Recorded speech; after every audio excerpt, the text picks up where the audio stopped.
Ya. Buenas tardes, mi nombre es Yeliana Arizarroa y vamos a iniciar con la presentación de nuestro proyecto, de nuestro anteproyecto. Mis compañeros son Álvaro Vázquez, Luis Hernández y Samuel Tejera. Eh, Nuestro anteproyecto lleva como título Impacto de la computación cuántica en la seguridad criptográfica, desarrollado en la Facultad de Ingeniería de la Universidad Autónoma del Caribe. Antes de entrar en materia, quisiera que pensáramos por un momento en algo que hacemos todos los días sin siquiera notarlo. Cada vez que entramos a un sitio web con candado en el navegador, cada vez que hacemos una transferencia bancaria, cada vez que enviamos un mensaje privado o cuando el gobierno valida una firma digital, todos estos procesos están protegidos por matemáticas. Matemáticas muy complejas que hacen que interceptar o falsificar esa información sea prácticamente imposible para cualquier computadora actual. La pregunta que nos hicimos como grupo fue, ¿qué pasaría si de repente esas matemáticas ya no fueran suficientes? ¿Qué pasaría si existiera un tipo de computador capaz de romper esas protecciones en horas o incluso en minutos? Eso exactamente es lo que plantea la computación cuántica. Eh, bueno, Como pueden ver en esta diapositiva, hay tres fechas claves que enmarcan el problema. La primera es en 1994, que ese año el matemático Peter Shor publicó un algoritmo que demostró matemáticamente que un computador cuántico suficientemente potente podría factorizar números enormes en tiempo polinominal. Esto no sonó alarmante en ese momento porque los computadores cuánticos eran apenas una idea teórica, pero el problema es que eso ya no es así. La segunda fecha es en el 2030. El NIST, que es el Instituto Nacional de Estándares y Tecnologías de Estados Unidos, estima que para ese año podrían existir computadores cuánticos con la capacidad suficiente para comprometer los estándares de cifrado actuales. Y estamos hablando de solo 4 años a partir de ahora. Y el tercer dato es que ese 20%, el Foro Económico Mundial advierte que el 20% del PIB global podría quedar expuesto si la transición criptográfica no ocurre a tiempo. Estamos hablando de billones de dólares en comercio electrónico, sistemas bancarios internacionales y comunicaciones gubernamentales. ¿Por qué ha avanzado tanto la tecnología cuántica?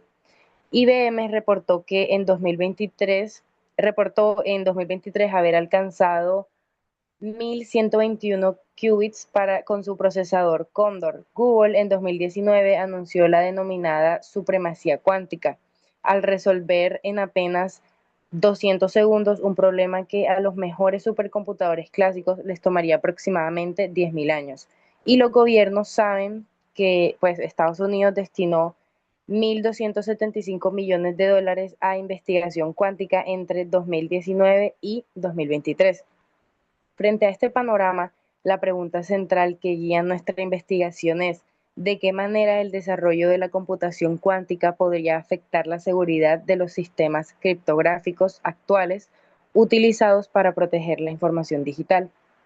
Y de esa pregunta se desprenden 5 interrogantes derivados que orientarán nuestro proceso.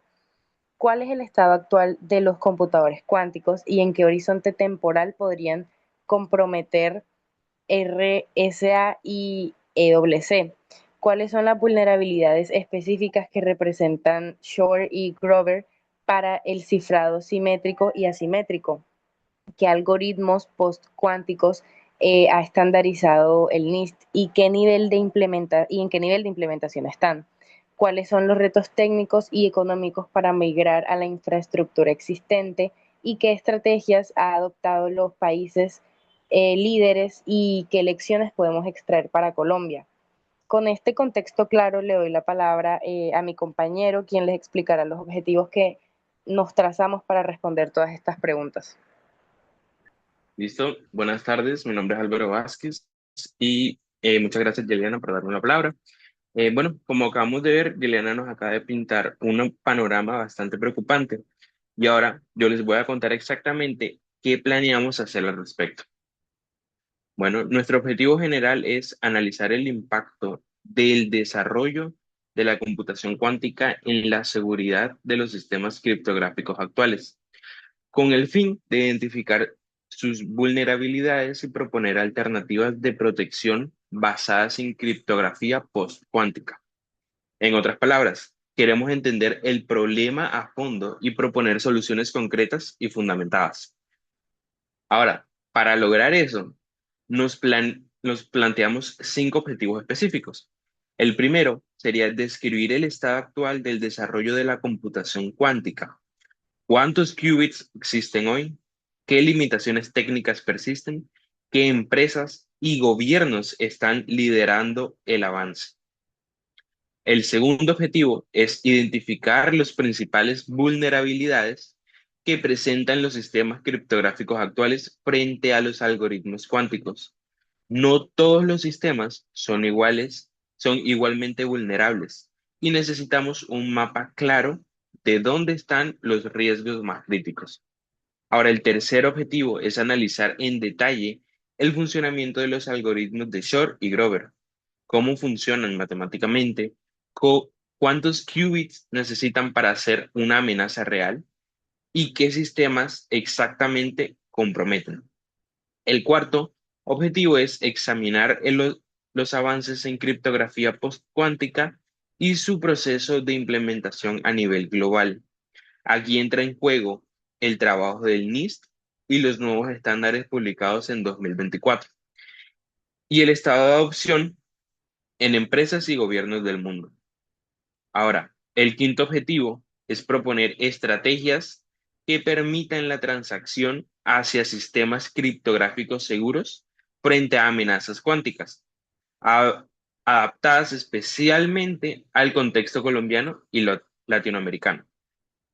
Ahora, referente al marco legal, eh, esta investigación no existe en un vacío. Tiene un respaldo legal sólido que debemos conocer en Colombia. La ley 1273 del 2009, perdón, tipifica los delitos informáticos, incluyendo el acceso abusivo a sistemas y la intercepción de datos. Si la comunicación, si la computación cuántica logra romper nuestros sistemas criptográficos, estaríamos ante una puerta abierta para cometer todos estos delitos en una escala sin precedentes.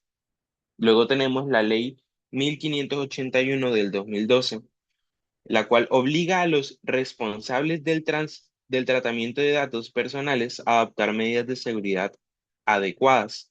Si nuestros algoritmos descifrados se vuelven obsoletos, el cumplimiento de esta ley queda en riesgo directo. El COMPES 3854 establece la Política Nacional de Seguridad Digital en Colombia y reconoce que nuevas tecnologías, como lo es la computación cuántica, requiere una respuesta articulada. Y el decreto 1078 del 2015 regula el uso de firmas digitales del Estado colombiano, que hoy están basadas en criptografía asimétrica clásica. Exactamente el tipo de sistema que Shor comprometía.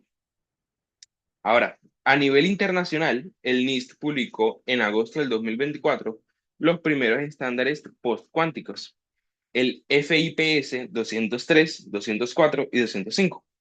El Reglamento General de Protección de Datos de la Unión Europea exige cifrado adecuado al riesgo, lo que obliga a actualizar hacia estándares postcuánticos a las organizaciones que traten datos de ciudadanos europeos. Y la norma ISO IS 27001 del 2022 establece controles explícitos sobre gestión de clave criptográficas.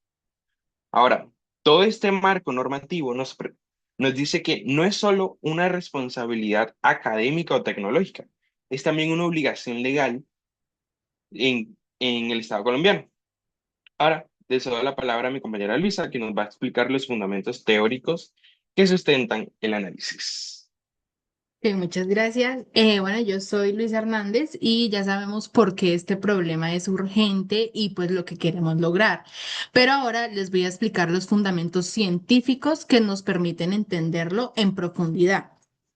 Para empezar, necesitamos entender qué tiene de especial un computador cuántico. Un computador clásico trabaja con bits. Cada bit es un 0 o un 1. El computador cuántico trabaja con qubits. Gracias al principio de superposición cuántica, un qubit puede existir en una combinación de 0 y 1 al mismo tiempo, hasta que se mide. Eso significa que con n qubits vamos a poder representar simultáneamente 2 elevados a la n estados. Con 300 qubits ya estaríamos representando más estados que átomos, o sea, que valores de átomos en el universo.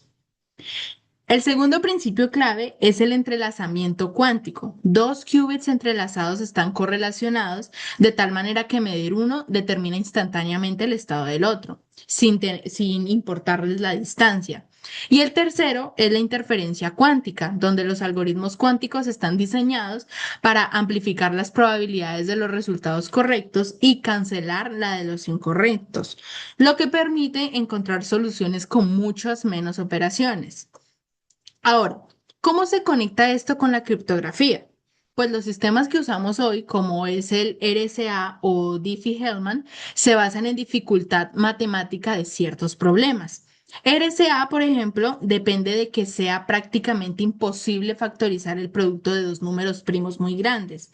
Si tenemos el número n, que es igual a p por q, encontrar p y q es computacionalmente inabordable para, como tal, cualquier máquina clásica. Ese es el candado.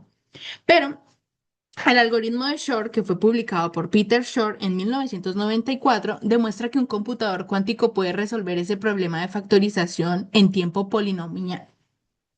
Es decir, en un tiempo que crece de manera manejable con el tamaño del número. Técnicamente lo va a resolver en 0 logaritmo de n al cubo. Esto sitúa el problema en la clase BQP, que es la clase de problemas resolubles eficientemente por computadores cuánticos. RSA 2048, que es el estándar de cifrado asimétrico más usado en el mundo, podría romperse en horas. Y no solo RSA. El mismo algoritmo compromete el Diffie-Hellman y la criptografía de curvas elípticas porque todo resuelve variantes del mismo problema matemático. El algoritmo de Kroger de 1996 ataca el cifrado simétrico. Este funciona mediante una técnica llamada amplificación de amplitudes que permite buscar en base de datos no estructuradas con una aceleración cuadrática en lugar de probar o n combinaciones. Necesita solamente o raíz de n y pues como tal en términos prácticos esto reduce a la mitad la longitud de clave efectiva de los sistemas simétricos. AES 128 pasaría a ofrecer solamente 64 bits de seguridad cuántica, lo que ya no es suficiente. AES 256, en cambio, mantendría 128 bits y se considera seguro en un escenario postcuántico, siempre que se implemente bien. Frente a esta amenaza, la criptografía postcuántica desarrolla algoritmos basados en problemas matemáticos distintos, para los cuales no se conocen algoritmos cuánticos eficientes. Las familias principales son cuatro. La criptografía está basada en retículos que aprovecha la dificultad del problema del vector más corto, y estos son conocidos como los SVP. La criptografía basada en códigos se apoya en la dificultad de decodificar códigos lineales aleatorios. Y los esquemas basados en funciones hash como el Sphinx Plus construye firmas digitales a partir de árboles de Merkle. Y la criptografía multivariada basa su seguridad en resolver sistemas de ecuaciones polinomiales sobre campos finitos. En 2024, el NIST publicó los tres primeros estándares postcuánticos. FIPS de 203, que fue basado en Crystal Kyber para encapsulamiento de claves. FIPS 204 fue basado en Crystal Dilithium para firmas digitales. Y FIPS 205 fue basado en Sphinx Plus. También pues para firmas. Estos son los algoritmos que el mundo deberá adoptar para reemplazar RSA y pues sus equivalentes. Todo es Todo esto está sustentado en 8 artículos científicos de alta calidad. El primero es el artículo seminal de Peter Short de 1994, donde pues presenta matemáticamente el algoritmo que lleva su nombre. Esta como tal es la piedra angular de toda esta discusión. El segundo es el reporte del NIST de 2022 sobre la tercera ronda del proceso de estandarización postcuántica que documenta los criterios de evaluación y los finalistas. El tercero es el artículo de Aurute et al, que fue publicado por Nature en 2019, donde el equipo de Google anuncia el logro de la supremacía cuántica con el procesador Sycamore de 53 qubits. El cuarto es el trabajo de Mosca de 2018 en IEEE Security and Privacy, donde introduce el concepto de teorema de inseguridad cuántica, donde dice que si la suma del tiempo para migrar más el tiempo que los adversarios ya llevan almacenados datos que supera el tiempo hasta que lleguen los computadores cuánticos capaces, ya sería tarde. Y este artículo justifica la urgencia. El quinto es el artículo de Grover de 1996, en el que dice que el trabajo original sobre búsqueda cuántica, eh, y también tenemos el sexto, que es el reporte de Chen et al. Del NIST de 2016, que lanzó formalmente el proceso de evaluación postcuántica y establece el marco conceptual completo. El séptimo es un análisis de HEQA Security del 2023 sobre los 5 retos más críticos para implementar criptografía cuántica en entornos reales, como el costo de infraestructura y la brecha de talento. Y el octavo es el libro blanco del ETSI de 2015, que fue orientado especialmente a organizaciones y economías emergentes que necesitan planificar su transición con recursos limitados. Con estos fundamentos teóricos y esta base bibliográfica sólida, les cedo la palabra a Samuel, quien nos explicará cómo vamos a llevar a cabo esta investigación y a quiénes beneficiará. Gracias, Luisa. Bueno, ya tenemos el problema claro, los objetivos definidos y los fundamentos teóricos en su lugar. Ahora voy a explicar cómo vamos a construir el conocimiento que necesitamos para responder todas esas preguntas. Primero, esta es una investigación de tipo descriptivo analítico, con un enfoque mixto, es decir, combina lo cuantitativo con lo cualitativo. El componente descriptivo nos permite caracterizar el estado actual de los sistemas criptográficos y documentar su nivel de adopción postcuántica en organizaciones colombianas. El componente analítico nos permite examinar las relaciones causales entre el avance cuántico y la vulnerabilidad criptográfica y comparar pues, los niveles de seguridad de los distintos algoritmos.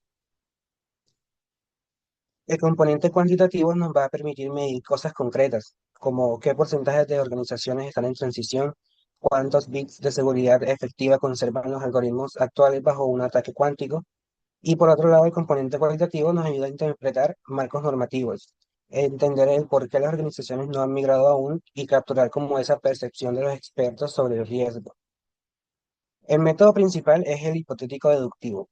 Partimos de premisas teóricamente establecidas como que el algoritmo de Shor puede romper el RSA o que los computadores cuánticos están avanzando rápidamente. Y de esas premisas derivamos a hipótesis concretas que contrastamos con evidencia empírica. Lo complementamos con el método comparativo para evaluar los algoritmos postcuánticos del NIST entre sí, como el Crystal Skyberg, el Crystal Lithium Falcon y el Sphinx Plus, en términos de seguridad, eficiencia y facilidad de implementación. Ahora, la metodología se ejecuta en 3 etapas secuenciales. La primera es la revisión documental. Consultamos bases de datos como el IEEE Explore, el AMC Digital Library, el repositorio del NIST y el ETSI. Los criterios de inclusión son publicaciones posteriores a 1994, relevancia temática directa, disponibilidad del texto completo y suficiente número de citas. La segunda etapa es el diseño y aplicación del instrumento. Diseñamos una encuesta estructurada con preguntas cerradas y escala Likert del 1 al 5, aplicada virtualmente mediante Google Forms. Esta encuesta mide 3 cosas: el nivel de conocimiento de los profesionales TIC sobre la amenaza cuántica, su percepción del riesgo y las acciones preventivas que ya han adoptado sus organizaciones. Adicionalmente, realizaremos entre 3 y 4 entrevistas semiestructuradas a expertos en ciberseguridad y criptografía del contexto colombiano. La tercera etapa es el análisis e integración de resultados. Los datos cuantitativos se analizan con estadística descriptiva, frecuencias, porcentajes y estadística inferencial, concretamente correlaciones de Spearman para medir la relación entre el nivel de conocimiento y las acciones adoptadas. En cuanto a la muestra, la población objeto de estudio son los profesionales TIC activos en Colombia en 2026. Según el Observatorio TI de Colombia, son aproximadamente 180.000 personas. Ahora, aplicando la fórmula estándar de estimación de proporciones para poblaciones finitas, con un nivel de confianza del 95%, parámetros conservadores de P igual a Q igual a 0,5 y un margen de error del 5%, obtenemos una muestra mínima de 384 encuestas. Planteamos recolectar 400 para una mayor robustez. Ahora, con esa muestra alcanzamos un poder estadístico superior al 90% para detectar correlaciones de magnitud moderada. Ahora bien, ¿para qué sirve todo esto? Los usuarios directos de esta investigación son, en primer lugar, los profesionales de ciberseguridad y criptografía en Colombia, quienes podrán aplicar las estrategias de migración que identifiquemos para actualizar los sistemas de sus organizaciones. También las empresas del sector TIC, perdón, que gestionan infraestructuras críticas como redes, servidores y plataformas digitales. Las entidades financieras y bancarias, que dependen de algoritmos de cifrado asimétrico para cada transacción electrónica. Las instituciones gubernamentales que operan bajo el decreto 1078 y utilizan firmas digitales del Estado. Y los estudiantes e investigadores de ingeniería de sistemas que pueden usar nuestros hallazgos como bases para nuevas líneas de investigación. De manera indirecta se benefician los ciudadanos colombianos en general, que son los usuarios finales de todos estos sistemas digitales. Los organismos reguladores como el MINTIC, del DNP y la SIC, que podrían actualizar el COMPES 3854 con base en nuestros resultados. Las universidades colombianas que podrían incorporar estos hallazgos en sus programas de ciberseguridad, los operadores de telecomunicaciones como Claro, Movistar y Tigo, cuya infraestructura de red depende de protocolos cifrados vulnerables, y otras economías emergentes de América Latina, porque las estrategias de migración que propongamos para Colombia, con recursos limitados, son al final extrapolables a toda la región.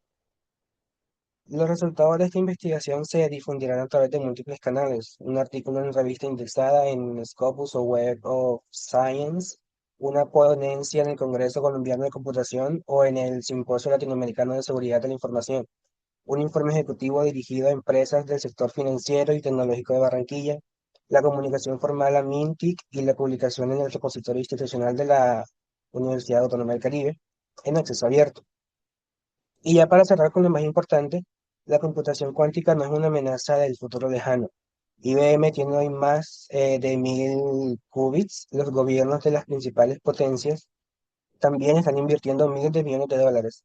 El NIST ya publicó que los estándares postcuánticos, porque sabes que la ventana del tiempo al final es corta, y el concepto de Harvest Now, Decry Later, que mencionó Álvaro al hablar de Mosca, nos recuerda que los adversarios ya pueden estar acumulando datos cifrados hoy para descifrarlos, precisamente mañana. La transición hacia la criptografía postcuántica no es opcional, no es una actualización que podamos posponer, sino es más bien una necesidad urgente de seguridad nacional, de protección ciudadana y de soberanía digital. Desde la Universidad Autónoma del Caribe, esta investigación quiere aportar evidencia rigurosa para que Colombia y la región no queden rezagadas en esta carrera. Muchas gracias por la atención y ahora vamos a responder algunas preguntas. Antes de hablar del tema de las preguntas, vamos a recapitular brevemente. Vimos que la computación cuántica representa una amenaza real y documentada para la infraestructura criptográfica global. También definimos 5 objetivos concretos para entender esa amenaza, identificar las vulnerabilidades específicas y proponer estrategias de respuesta enmarcadas en la normativa colombiana e internacional. También construimos una base teórica sólida apoyada en los trabajos más relevantes de la literatura científica, desde Shor y Grover hasta los estándares más recientes del NIST. Y terminamos planteando una metodología mixta, rigurosa y aplicable, con una muestra estadísticamente representativa del sector TIC colombiano. La primera pregunta sería, ¿por qué RCA es vulnerable y AES no tanto? Esto es debido a que RSA basa su seguridad en la dificultad de factorizar el producto de dos primos grandes. El algoritmo de Shor resuelve ese problema en tiempo polinomial, destruyendo la base matemática de RSA. AES, en cambio, es cifrado simétrico. El algoritmo de Grover lo ataca con aceleración cuadrática, reduciendo su seguridad a la mitad. AES-256 retiene 128 bits de seguridad cuántica, lo que sigue siendo suficiente. Por eso la amenaza cuántica es más inmediata y devastadora para la criptografía simétrica. Bueno, otra pregunta de interés podría ser ¿cuántos qubits se necesitan para romper RSA 2048? Los estimados más aceptados hablan entre 4.000 y 20.000 qubits lógicos tolerantes a fallos para poder romper RSA 2048 en algunas horas.